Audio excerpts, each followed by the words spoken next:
তো পোলাপাইন কেমন আছে সবাই? তো কানে পট্টি দেখে অবভিয়াসলি বুঝে গেছো যে আমি ভালো নাই। তার কারণ হইতেছে আমি সকালে মিস্টেকলি মাহফুজুর রহমানের গান শুনে ফেলাছিলাম। তারপর থেকে কান্দে রক্ত পড়া বন্ধই হইতেছে না। তার কান্দে রক্ত পড়া সাইডে রাখি, চলো ভিডিও শুরু করা যাক। তো ভিডিওর শুরুতে আমি তোমাদেরকে একটা ওয়ার্নিং দিয়ে দিই, যদি তোমরা কানে হেডফোন লাগায় থাকো তাহলে দয়া করে সেটা খুলে দূরে রাখো। তার কারণ আমি এখন মাহফুজুর রহমানের গান প্লে করতে যাইতেছি, যার ফলে তোমার কান দিয়েও ব্লিডিং শুরু হয়ে যেতে পারে। তো হেডফোন সাইডে রেখা চলো ভিডিও শুরু করা যাক।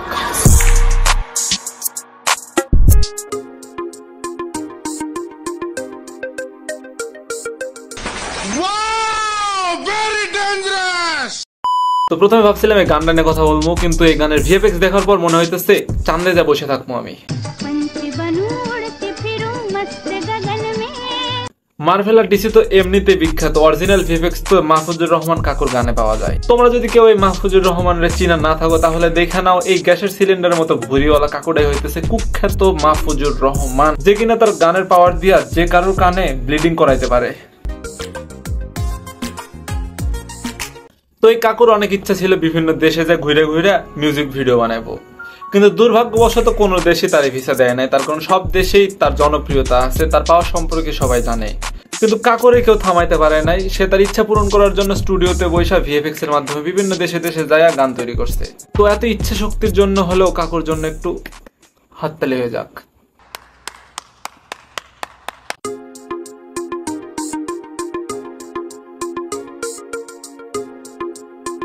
আরে কাকু আবার কার বাসার সিলিং ফ্যান খুলে স্টুডিওতে নিয়ে চলে আসছে? ও আচ্ছা, এটা সিঙ্গার। আসলে এই সিঙ্গারে এই মিউজিক ভিডিওতে নেওয়ার শুধু একটাই কারণ, এটা গ্রীষ্মকাল, যাতে শুটিং করতে করতে কাকুর গরম না লাগে, ওই জন্য এই ফ্যান্ডারে সিঙ্গার হিসেবে তার গানে রাখছে। গ্রেট আইডিয়া, এই জন্য আর একটা হাততালি। ধীরে ধীরে সে মেরি জিন্দগি মে আনা, ধীরে ধীরে সে দিল কো চু। কিছু লক্ষ্য করছো? কাকুর গানে এবার অটো টিউন অ্যাড হয়েছে। দিস ইজ মাহফুজুর কাকু, যার কাছে কোনো কিছু অসম্ভব নয়। তো এটা হইতেছে ধীরে ধীরে সে মেরি জিন্দগি মে আনা, হিন্দি একটা পপুলার গান, সেটা রিমেক করছে। অ্যাকচুয়ালি কাকুর বাংলা গান ধর্ষণ করা শেষ, ওই জন্য সে হিন্দির দিকে এগিয়ে যাইতেছে। তো তোমরা যারা হিন্দি দর্শক আছো তারা তাড়াতাড়ি সাবধান হয়ে যাও, নাহলে কিন্তু समझ रहे हो ना। খুবই দুঃখের সহিত তোমাদেরকে এটা জানাতে হইতেছে যে ভিডিওতে আমি আর মাহফুজ কাকুর কোনো গান ইউজ করতেছি না। তার কারণ আমি চাই না আমার কোনো পরিবারের লোকজনের মানসিক ভারসাম্য নষ্ট হয়ে যাক। তো তোমরা এখন হয়তো আমারে কইতে পারো যে আমি চিটিং করতেছি, কিভাবে একটা গান মানুষের ভারসাম্য নষ্ট করে দিতে পারে। তো এক্সাম্পল হিসেবে আমার দেখে নাও, আমি সকালে মাহফুজ কাকুর গান শুনছিলাম, আর বাইরে এখন 40 ডিগ্রি তাপমাত্রা, আর ভিতরে আমি দেখো হুডি পরে ভিডিও বানাইতেছি।